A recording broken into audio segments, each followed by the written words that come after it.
Kita ke informasi politik, saudara. Lembaga Skrip Survei Indonesia merilis hasil survei terbaru mereka untuk Pilkada Luwu Timur. Dua petahana yang kembali maju bertarung bersaing dengan tingkat elektabilitas yang tinggi. Lembaga Skrip Survei Indonesia kembali merilis hasil survei terbaru mereka untuk Pilkada serentak 2024. Salah satu daerah yang menjadi fokus adalah Kabupaten Luwu Timur. Dari hasil survei, dua petahana yang kembali bertarung memiliki tingkat elektabilitas yang cukup tinggi. Pasangan petahana Budiman Hakim Akbar Andi leluasa memiliki elektabilitas 47,32%. Disusul mantan Wakil Bupati Irwan Bahri Syam alias Ibas yang menggandeng Puspawati sebesar 41,95%. Sementara pasangan lainnya, Isrullah Ahmad, Usman Sadik, tertinggal sebesar 2,93% dan yang belum menentukan pilihan sebesar 7,80%.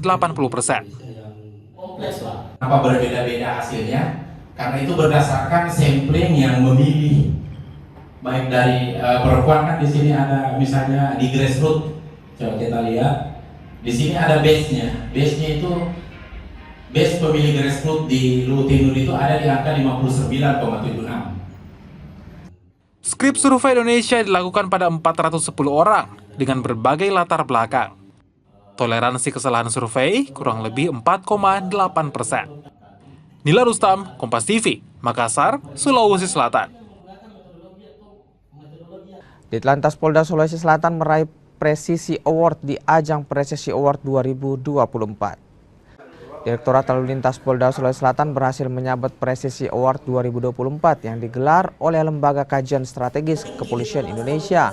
Pemberian penghargaan ini diberikan lantaran Ditlantas Polda Sulsel berhasil meningkatkan kinerja tilang elektronik alias ETLE. Dengan pengembangan ETLE ini, angka kepatuhan pengguna kendaraan utamanya mobil menggunakan sabuk pengaman meningkat. Kami sebulan ini melakukan riset bagaimana penerapan ETLE ya di berbagai Polda ya, termasuk kami lihat di ETLE di Polda Sulawesi Selatan. Kami lihat kemarin banyak terobosan baru, banyak inovasi-inovasi baru untuk seluruh anggota lalu lintas baik di Polda maupun yang di wilayah, tetap berikan pelayanan kepada masyarakat ya, apapun keluhan masyarakat tolong dijembatani, dibantu, khususnya masyarakat yang akan menggunakan jalan raya dan masyarakat yang lainnya yang mungkin perlu bantuan-bantuan kepolisian supaya rekan-rekan di jajaran proaktif memberikan pelayanan kepada masyarakat. Jelang Maulid Nabi Muhammad, penjualan pernak-pernik perayaan Maulid mulai bermunculan di Kota Palu. Mereka umumnya penjual dadakan yang menjual saat Maulid datang. Perayaan Maulid Nabi Muhammad membawa berkah tersendiri bagi warga Kota Palu yang tinggal di kawasan religi Jalan Sis Al-Jufri Palu. Di lokasi itu berjejer pedagang pernak-pernik khas Maulid seperti pohon maulid dan aneka hiasan lainnya. Sebagian besar bahannya dipesan dari luar Kota Palu, kemudian dirakit kembali hingga jadi aneka pohon maulid dengan berbagai model dan ukuran. Sejak sepekan terakhir, usaha jual pohon maulid di kawasan wisata religi Jalan Sis Al-Jufri Palu mulai ramai dikunjungi warga. Mereka bukan hanya warga Palu, tapi bahkan datang dari luar kota seperti Kabupaten Sigi dan Donggala. Harga jual pohon maulid tersebut bervariasi, tergantung model dan ukurannya yang dijual mulai Rp50.000 hingga Rp500.000. Pohon buatan tersebut dihiasi sedemikian rupa dengan warna yang beragam. Selain pohon maulid, juga dijajakan pernak-pernik perayaan Maulid Nabi Muhammad.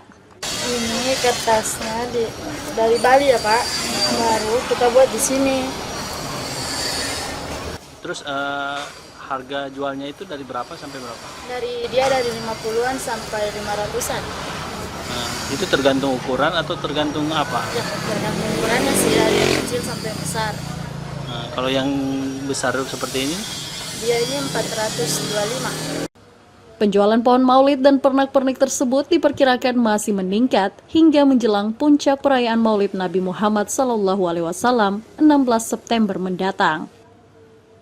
Aldrim Talara, Kompas TV, Palu, Sulawesi Tengah.